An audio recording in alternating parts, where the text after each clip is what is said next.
დავბრუნდით პირდაპირ ეთერში გადაცემის მომდევნო სტუმართან ერთად ჩვენთან სტუდიაში იმყოფება ხელნაწერთა ეროვნული ცენტრის ხელნაწერ სიზოლეთა დაცვის დეპარტამენტის უფროსი მთავარი მცველი ფილოლოგიის დოქტორი ქალბატონი თამარ აბულაძე. მოგესალმებით ქალბატონი თამარ. მოგესალმებით, ძალიან სასიამოვნოა თქვენ სტუდიაში კიდევ. ჩვენთანაც სასიამოვნოა თქვენი სტუმრობა.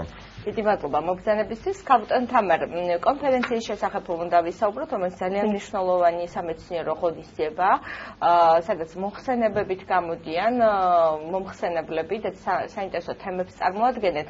ეს არის 24-25-ში, ანუ გუშინ დაიწყო, დღეს გრძელდება ეს კონფერენცია. თქვენ თავადაც გაქვთ მან მოხსენება. მე მინდა პირველ რიგში ზოგადად კითხოთ, რა თემის გარშემოა გაერთიანებული ეს კონფერენცია და რა მოხსენებები არის ზოგადად სხვა მოხსენებლების. კონკრეტულად მე გკითხავთ უშუალოდ თქვენ რა მოხსენება გაქვთ? ნიშნულობა. კონფერენცია ეძღვნება ელია აბულაძის ხსოვნას.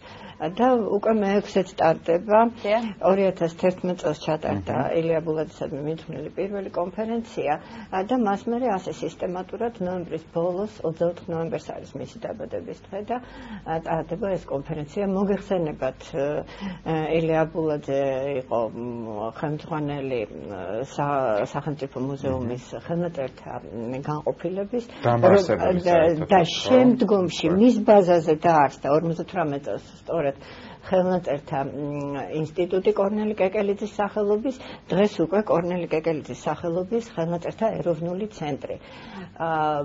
ბატონი ილია თავად იყო არაჩვეულებრივი მოღვაწე, ესეთი შეიძლება ითქვას, როგორც ათონელი და სინელი წმინდა მამები, ასეთი ღვაწლით გამოირჩეოდა, ასეთი რუდუნებით მუშაობდა, იყო არაჩვეულებრივი კოდიკოლოგი, პალეოგრაფი, ლექსიკოგრაფი, განსაკუთრებული ღვაწლი მისი სწორედ ქართულ სომხურ ლიტერატურულ ურთიერთობებს ეძღვნებოდა. და საერთოდ ხელნაწერთა ეროვნული ცენტრის ადრე ხელნაწერთა ინსტიტუტის მიმართულებები, რა თქმა უნდა, ხელნაწერთა შესწავლას, კოდიკოლოგიურ შესწავლას, შემდგომ პუბლიკაციას, მნიშვნელოვანი ძეგლების, ეპიგრაფიკული ძეგლების შესწავლას, ისტორიული დოკუმენტების, საარქივო მასალის და ასევე კონსერვაცია, რესტავრაციას ამ ჩვენი ხელნაწერების. ეს ყველა მიმართულება დღესაც ვითარდება და გრძელდება. ჩვენთან მოვაწეობენ თავად ბატონი ილიას მოწაფეები, რომლებიც უკვე ჩვენი მასწავლებლები არიან და მოკლედ ეს მემკვიდრეობითობა დაცულია.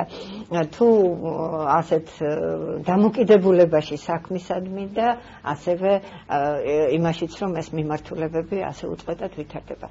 ახლა რაც შეეხება უშუალოდ კონფერენციას. კონფერენციაზე წარმოდგენილია სხვადასხვა მიმართულება.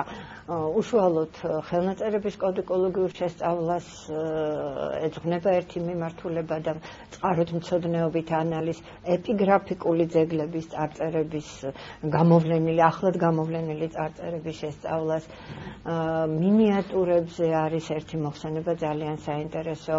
მოვისმინეთ ჩვენ უკვე ქუთაისის კათოლიკურ მუზეუმში დაცული, კათოლიკურ ეკლესიის მუზეუმში დაცული ერთ-ერთი ხელნაწერის შესახებ ნუგზარ პაპუაშვილის ძალიან საინტერესო მოხსენება, შალვა გლოველის მოხსენება, რომელიც ეხებოდა რეგიონებში დაცული ხელნაწერების მოძიებას და მიკვლევას, თუ საიდან მოვიდა ჩვენთან ესა თუ ის ხელნაწერი, იმიტომ რომ ზოგჯერ იკარგება ხოლმე წინა საფეხურები, აი ჩვენთან მოხდა, მაგრამ ის საიდან, ხო და აი ასეთი მონაცემთა ბაზა შეიქმნა და ესეც ძალიან მნიშვნელოვანია.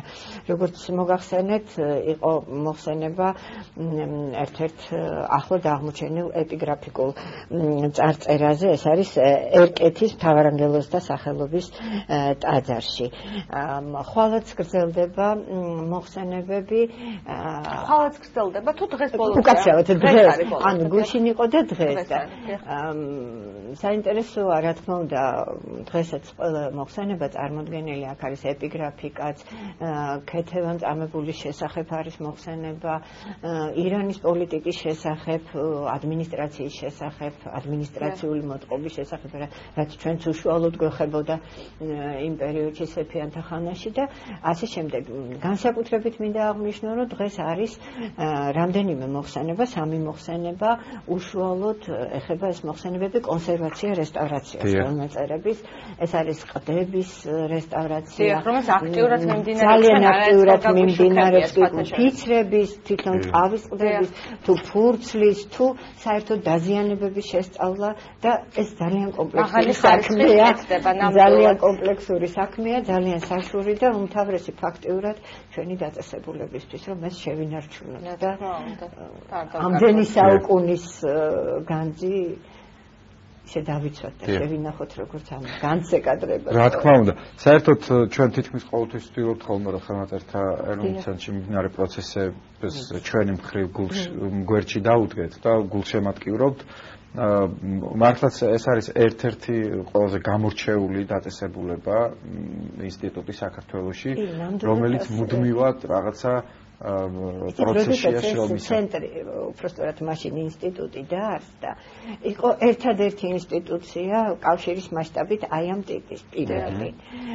და ნუ ისე დაუსაბუთეს მაშინ საკავშირო მეცნიერებათა აკადემიას, რომ მათ ჩათვალეს, რომ ეს გამონაკლისია, იმიტომ რომ ეს თავისებურება ამ ერის და ამდენად ნუ ეს უწყვეტობა არის ისე შენარჩუნებული. იცით კიდევ რა, წაღამ ბრძანეთ, ამაზეც მინდა გკითხოთ, რომ უკვე ილია აბულაძის მოსწავლეები თავად ახლა თქვენი მასწავლებლები არიან და აი რა ხდება მომავალი თაობის კუთხით, ანუ რამდენად არიან ახალგაზრდა მეცნიერ თანამშრომლები დაინტერესებული საერთოდ კადრების სიმცირე იგრძნობა თუ არა ამ პირიქით, ანუ არის მსურველი ახალგაზრდა თაობა, რომ აი მეცნიერული კუთხით იმუშაოს და ეს ახალი სიცოცხლე მოვიდეს. არის მსურველი, რა თქმა უნდა, არა იმდენი, რამდენსაც ვისურვებდით, მე გულისხმობ გარეთ მოსურნეებს.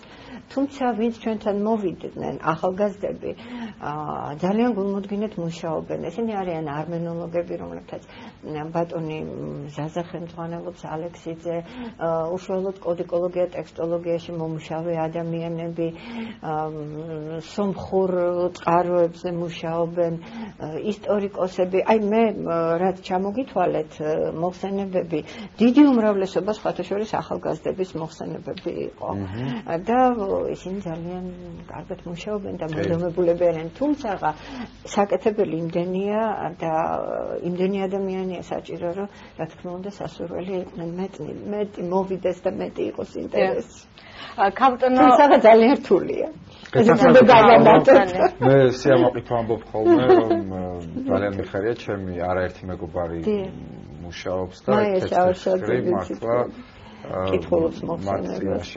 არ არის ეს იოლი და შესაბამისად ალბათ რაღაცა ინტერესიც უნდა იყოს ახალგაზრდების. ინტერესი განსაკუთრებული უნდა იყოს, განსაკუთრებული. ეხლა მე თვითონ ირანისტი ვარ, აღმოსავლეთ ცოდნე და ნუ უაღრესად რთულია ამ აღმოსავლური ხელნაწერების შესწავლა თავისთავად, მაგრამ ამოკითხვაც კი. რომ იმდენად გამახასიათებელია, ნუ ხა ამაზე აღარ გავაგრძელებთ თავისებურებებს ლაპარაკს და ძალიან ცოტა არის ახალგაზრდა, ვინც მოისურვებს იქ ჩხრეკას ამ ხელნაწერებში. ძალიან რთული. ძალიან რთულია. თითო როლა არის ხოლმე ადამიანი, რომელიც მოისურვებს, რომ რაღაცა წაიკითხოს. რაღაცა ალბათ უნდა გაკეთდეს იმისთვის, რომ ახალგაზრდების მეტი დაინტერესება იყოს. არის დაინტერესება, მაგრამ საზოგადო სურათი როგორიც არის, უფრო მეტად აინტერესებთ პიარი, გამოფენა. ეს მესმის მე ცოცხალია და ახალგაზრდებს უნდათ, მაგრამ რაღაცა გამორჩეული ახალგაზრდები მოდიან დარგშიც, მოდიან, თუმცა ვისურვებთ, რომ კაპიტანი თამარა, აი უშუალოდ თქვენ მოხსენებასაც შევეხოთ საინტერესო თემით წარდგებით დღეს ალბათ. არა, მე თქვენი მოხსენება. აი გითხარით რა სათაურის ქვეშ გაქვთ თემა და რა ციკლევდით? ეს არის შაჰნამეს დასთანები. ცენტრის შუააზიურ კოლექციაში, სპარსულ ხელნაწერთა კოლექციაში. ეხებოდა ერთ-ერთ სპარსულ ხელნაწერს, რომელიც დასთანის ჟანრით არის შექმნილი, დასთანის ჟანრია აქ წარმოდგენილი. ძალიან მოკლედ გეტყვით რა არის ეს და ეს არის ამბები, ანუ თქმულებები, ესეთი პოლისემური ტერმინია, ბევრი ამას ნიშნავს. ეს არის ამბავით, თქმულებაც, ზეპირით, გადმოცემაც.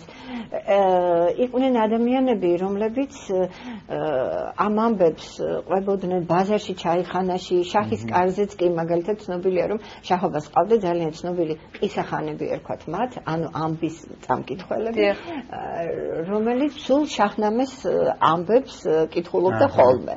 და შემდეგ ეს უკვე ფაქტიურად ჟანრად ჩამოყალიბდა და იქნებოდა საგანგებო ხელნაწერები ამ თვალსაზრისით. სადაც წერია რომ აი ის ასე ამბობს და იქ ლექსი იყო ჩართული. ეს ხელნაწერი ფორმდებოდა ჩვეულებრივ, თუმცა სტრუქტურა ჰქონდა ესეთი გამორჩეული და ზოგიერთ მინიატურაც ერთოდა და ასე შემდეგ. და ჩემ მოხსენებაში ეს ხელნაწერია შესწავლილი, რომელიც ამ ჟანრის ყველა თავისებურებას აერთიანებს, მოიცავს, სტრუქტურულადაც საინტერესოა, ყაჯარული პერიოდის არის და მინიატურები აქვს 61 მინიატურა ერთვის და ჩართული იქ შაჰნამეს ორი ვერსია, ბარზუნამე, ეს რუსტემის შვილიშვილია და საამნამე, რომელიც რუსტემის ჩვენებური როსტომის მამაა და აი მას აერთიანებს. ქაუტონ თამარ, კიდევ ერთხელ დიდი მადლობა, რომ დიდი მადლობა თქვენი ინტერესისთვის. მადლობთ. ყოველთვის ჩანსეს და დიდი მადლობა. მადლობა. სიგრძნობა. წარმატებებს ვუსურვებთ ყველას და ზოგადად ხელნაწერთა ეროვნულ ცენტრს დიდი მადლობა. თამარ, მე შევახსენებ ჩვენს ტელემაყურებელს ხელნაწერთა ეროვნული ცენტრის ხელნაწერ სიძველეთა დაცვის დეპარტამენტის უფროსი მთავარი მცველი ფილოლოგი